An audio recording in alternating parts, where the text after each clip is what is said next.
mujeres. Y nos vamos a meter en nuestro tema del día, vamos a hablar de identidad de género y vamos a compartir con ustedes como disparador uno de los segmentos de Vero Lorca. Hola, buenas tardes. Hola, voy a tomar unos datos, ¿sabes? Tu nombre, DNI, edad, sexo masculino o femenino. Ninguno de los dos. No hay un casillero. Ángela, ¿podés venir?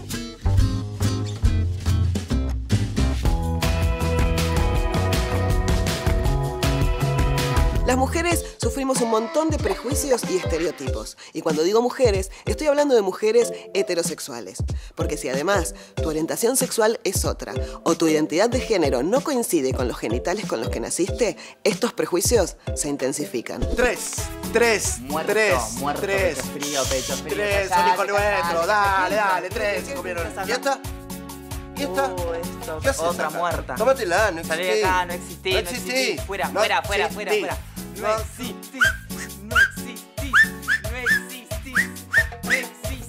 Vivimos en una sociedad que mira todo bajo los lentes del binarismo. Es hombre o mujer, blanco o negro, café o mate. Sin embargo, hay más de todo. Hola, ¿te pido medio kilo de frutillas? No, señora. Por favor, acá solo manzanas y naranjas. Ah, disculpa. Mabel, por favor, ayornate, hay muchas más opciones. Cuando decimos orientación sexual, estamos hablando de la capacidad de una persona de sentir atracción física, sexual, emocional, afectiva por otra persona de cualquier género o de más de un género. Homosexual, varones que sienten atracción sexoafectiva por otros varones. Lesbianas, mujeres que experimentan afecto y atracción sexual hacia otras mujeres. Bisexual. Personas que sienten afecto o atracción sexual tanto por varones como por mujeres. Estos conceptos se van regenerando, reformulando, van mutando constantemente. Cuando hablamos de identidad de género, nos referimos a cómo se siente cada persona, cómo se autopercibe, independientemente del sexo con el que haya nacido. Queer es un término que se utiliza para describir orientación sexual, identidad de género que no se adecúa a las normas sociales dominantes, por ejemplo, la heteronorma. Algunas personas también lo utilizan como un término para no identificarse como hombres o mujeres. Y también lo llaman fluidez de género. Intersexual. Personas que nacen con órganos reproductivos o cromosomas que no se corresponden con la definición típica de hombre o mujer. Transgénero. Una mujer trans nace con genitales masculinos, pero se identifica como mujer. Un varón trans nace con genitales femeninos, pero se identifica como hombre. Cuando veas la sigla LGBTIQ, ya sabes a qué se refiere. En la Argentina tenemos Ley de Identidad de Género desde 2012. Esto permite que las personas trans puedan ser inscriptas en sus DNI con el nombre y el género de su elección. Además, ordena que todos los tratamientos médicos de adecuación al género autopercibido sean en el sistema público de salud. Carlos Jáuregui, un destacado activista por los derechos de las personas LGBTIQ, decía: En una sociedad que nos educa para la vergüenza, el orgullo es una respuesta política.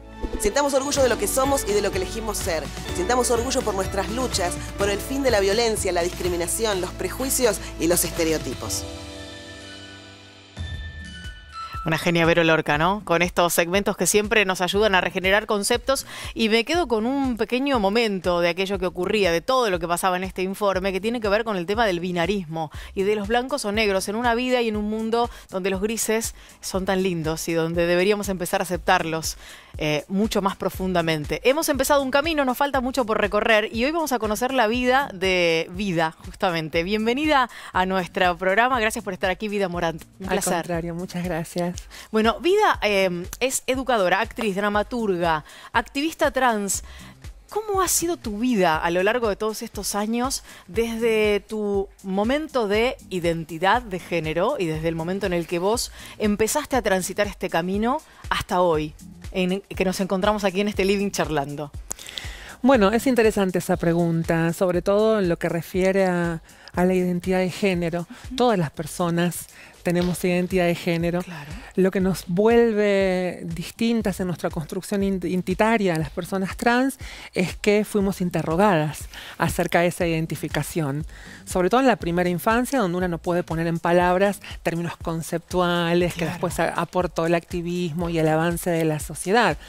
Pero el único recurso con el que contábamos era la vivencia, las sensaciones, el dolor también, ¿no? Por el desamor que acontecía frente a esa discordancia que los adultos leían acerca de nuestras vidas.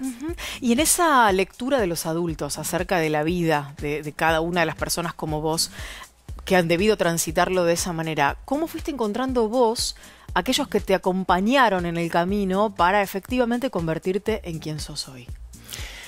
Bueno, yo tengo una historia bastante distinta en este aspecto a la mayoría de las personas trans. ¿Por qué? Porque mi mayor contención y mi mayor amparo fue la escuela. La escuela, que es el segundo lugar de mayor violencia y discriminación para todas las personas trans. Bueno, yo caí en una escuela donde fui abrazada, donde fui leída de una manera un poco más amable. Con la fuerza de mi expresividad y con toda la destreza que desde pequeña siempre tuve para hacerme oír y para hacerme entender, ¿no? Y con el sentido de la justicia. Yo creo que esto sí nos abraza a todas las personas trans. Desde nuestra temprana infancia desarrollamos un sentido de la injusticia, justamente por vivir situaciones de absoluta injusticia, de segregación, de exclusión, de violencia, que eso nos acompaña toda la vida. El deseo de abrazarnos a la justicia, a la verdad y a no tener vergüenza. Es absolutamente imprescindible que haya un acompañamiento, y esto que vos contás sobre lo que ocurrió con tu escuela es maravilloso y es para destacar, y tal vez muchos de los que nos están escuchando piensen, ojalá esto se repita en muchos otros establecimientos educativos. ¿Cuánto pensás que todo este camino, esta revolución, la propia ley de identidad de género del año 2012 están colaborando para que muchas cosas que estaban instituidas cambien, y por qué no desde la escuela, a partir de los propios chicos? Claramente estamos en un contexto bastante distinto a hace 30, 40 años atrás.